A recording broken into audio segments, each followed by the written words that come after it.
Dios lo bendiga mucho, pastor. Y para profundizar el tema de hoy referido a la debilidad, le pregunto, particularmente para usted, ¿qué es una debilidad? Hola chicos de Revelados, ¿cómo están? Bueno, gracias por la invitación.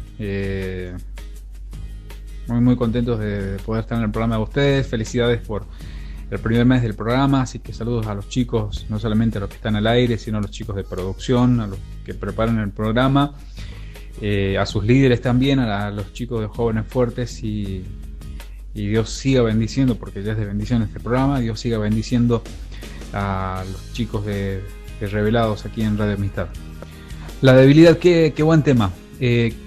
Podremos decir muchas cosas sobre la debilidad, sobre lo que es, lo que sí, muchas veces para encontrar el significado a un término o un concepto, está bueno decir qué es lo que no es, y está bueno saber que la debilidad no es un pecado. Mucha gente asocia debilidad con pecado. Yo tengo tal debilidad, entonces soy pecador en tal área. No, la debilidad no es un pecado. La debilidad sí puede ser algo en lo que nos puede llegar a llevar a caer en pecado, o una falta de carácter. Puede ser a lo mejor una tendencia a hacer tal cosa que no nos hace bien, y esto ya escapa, digamos, a una doctrina, ya escapa a una moral de una religión o de una creencia. Es intrínseco a una persona. ¿Qué es lo que te lleva a vos a realizar tal acto que no te hace bien?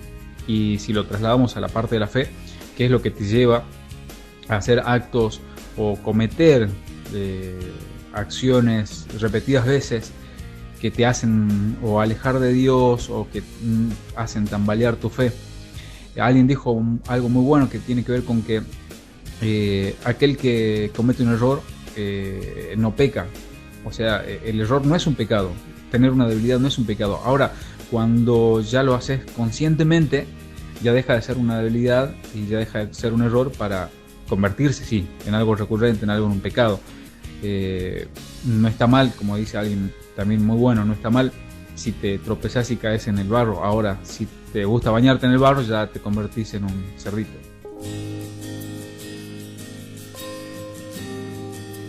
Qué interesante, pastor, su observación sobre la debilidad. Ahora yo le pregunto, ¿cuáles son las consecuencias más graves que puede provocar una debilidad?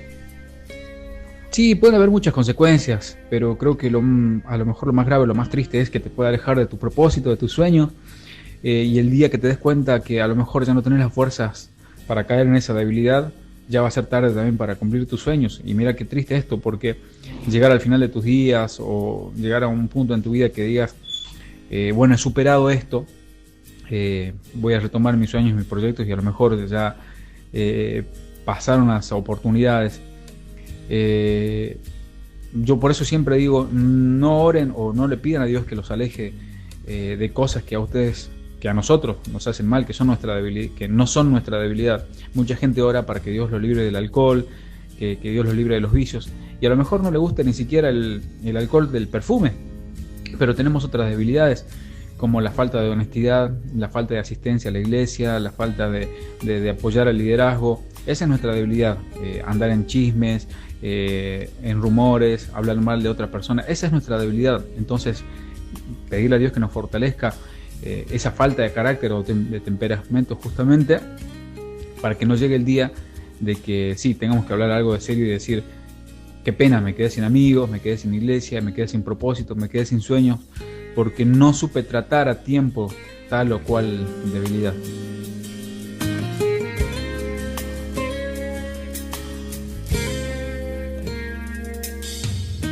Ha sido muy claro, pastor, al decir que la mayor consecuencia que puede provocar una debilidad es alejarnos de un propósito, y por lo tanto es más necesario pedirle a Dios que nos ayude a vencer cierta debilidad que alcanzar cierto propósito. Y pastor, ¿es aconsejable ocultar una debilidad? Sí, creo que es aconsejable ocultar todo tipo de debilidad. No es una broma. No sé si es aconsejable tanto ocultarla como darla a conocer abiertamente. Yo conocí una persona que él en cada Santa Cena en la iglesia se paraba al frente y quería pedir perdón. Y uno ya sabía de lo que iba a pedir perdón y no eran cosas, digamos, muy leves, y eso no hace bien tampoco. Pero simplemente quedarnos con que el que oculta su pecado, recordando siempre que debilidad no es pecado, pero el que oculta sí su pecado es una persona que no va a prosperar, dice la Escritura, pero aquel que la confiesa va a alcanzar salvación. Qué bueno que tengamos un referente, tengamos alguien confidente. Los líderes de la iglesia son los sacerdotes, o alguien de confianza que tenga autoridad espiritual. Esto es importante porque muchas veces a lo mejor confesamos a gente que está en iguales de condiciones o peor que nosotros y nos va peor. Confesarle, o más bien charlar con alguien de confianza y decirle: esta es mi debilidad, necesito ayuda, y dice la palabra que vamos a alcanzar salvación no solamente en la vida eterna, sino salvación en nuestras áreas económicas, emocionales.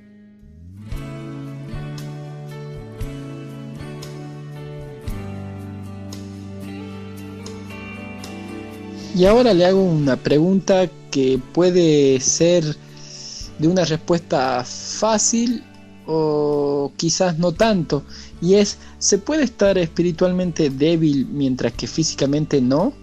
¿Y viceversa? Sí, yo creo que sí, totalmente. Ambas posiciones. Tenés a Jesucristo ayunando 40 días, 40 noches en el desierto en un ayuno total, y por más que era el Hijo de Dios, era de carne y hueso como nosotros, aunque uno para el ayuno tiene que estar preparado en todo sentido, pero sí, a los 40 días indudablemente se va a haber debilitado su cuerpo exterior. Sin embargo, estaba más fortalecido que nunca espiritualmente. Tenés el otro caso de alguien que está muy vigoroso, está muy bien entrenado y tiene cualidades físicas realmente que asombraban, como era el caso de Sansón, pero apoyó su cabeza en los hombros errados, como era el de Dalila. Entonces tenés a alguien, sí, ahí fortalecido físicamente, pero débil, muy débil espiritualmente.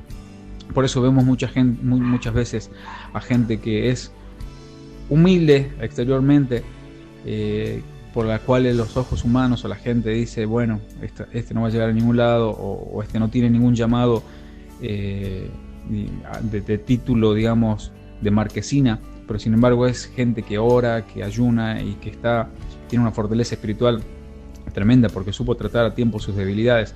Y tenés otro tipo de gente que a lo mejor uno la ve como gente reconocida, como gente ejemplar, y al poco tiempo caen. No vamos a dar ejemplos hay de sobra, y tenés ahí, bueno, justamente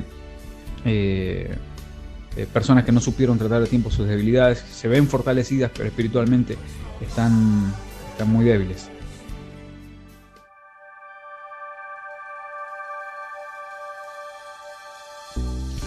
Antes del final de esta charla, quiero personalmente y en nombre de todo el equipo del programa Revelado, agradecerle, Pastor, por su cordial atención para darnos esta entrevista. Y le hago una última pregunta referida a la debilidad. ¿Cuál sería el arma o las armas principales que nos da el Señor Jesús para que recurramos de forma inmediata? Armas, sí, recursos tenemos muchos. Lo que sí me gustaría dejarles y dejarle a la gente que está escuchando también, que debilidades tenemos todos. E insisto con que la debilidad no es un pecado y que Dios no toma en cuenta tu debilidad para promocionarte, para usarte o para bendecirte. No hay que avergonzarse de las debilidades. Todos tenemos nuestras debilidades, todos tenemos nuestros gigantes. Lo que sí, cuando bueno, digamos, en otro ámbito se habla de fortalezas y debilidades. Cuando reconocemos nuestra fortaleza, tenemos que afianzarnos, y cuando reconocemos nuestras debilidades, bueno, tenemos que confesarlas y pedirle al Espíritu Santo el que sea escudriñándonos, poniéndonos al lado de gente que tenga otro tipo de fortalezas, porque los espíritus se atraen. Y la gente que lamentablemente tarde o temprano cae por sus debilidades es porque se juntó con gente con la misma debilidad. Dice el libro de Mateo que tenemos que velar y orar para que no entremos en tentación, porque el espíritu está dispuesto, pero la carne es justamente débil. Sabiendo esto, el mismo apóstol tenía que luchar a diario con cierta debilidad para que no sea él autoglorificándose. Otro versículo dice que nos complacemos en las debilidades. Fíjense, el mismo apóstol dice: me complazco en las debilidades, en las privaciones, en las persecuciones. Y este versículo es clave, porque cuando soy débil, entonces soy fuerte. Cuando nos crucemos con gente que está en aparente estado de pulcredad, en aparente estado de fortaleza que nadie lo puede voltear, estamos ante muy probablemente alguien que no está tratando sus debilidades. Ahora, cuando nos encontramos con alguien que va, en vez de menguando, va creciendo en la fe, es alguien, sí, totalmente débil, pero que va haciéndose fuerte en Jesús. Y qué bueno ser débil. Fíjate lo que te digo. No hablamos en contra de la debilidad. Qué bueno ser débil, porque Dios ha escogido lo débil del mundo para avergonzar a lo que es fuerte, dice Corintios 1:27. Y además Él escoge lo que despreció todo el mundo. El mundo desprecia lo que es débil. Dios ha escogido lo que desprecia el mundo para anular lo que es, para que nadie se jacte delante de Dios. Cuando alguien se empieza a jactar de Dios, es alguien lleno de debilidades. Cuando alguien se empieza a sacar pecho o chapa y decir: yo hice tal cosa, Dios me usa para tal otra, estamos penosamente ante alguien muy muy débil. Pero cuando alguien glorifica a Dios en todo lo que hace y da gracias a Dios porque no es una persona perfecta, es más, está lleno de debilidades, estamos ante alguien en la persona que Dios está glorificando. Así que no se avergüencen, no nos avergoncemos de nuestras debilidades. Si sigamos adelante, la debilidad no es un pecado, y pidámosles al Espíritu Santo que Él se haga fuerte en nuestras debilidades. Finalmente, siempre me quedo yo con que hay un pasaje que el apóstol dice que Dios ha escogido lo necio del mundo para avergonzar a los sabios, y ha escogido lo débil del mundo para avergonzar a lo que es fuerte. Así que si te sentís débil, o en algún momento nos sentimos débiles, qué bueno, porque ahí Dios nos va a escoger para avergonzar lo que es fuerte. Abrazo grande, chicos, y realmente un gusto poder haber estado con ustedes. Adelante, Revelados, por muchos meses más. Y abrazo y un cariño grande para la gente que escucha Radio Amistad también. Un abrazo y bendiciones.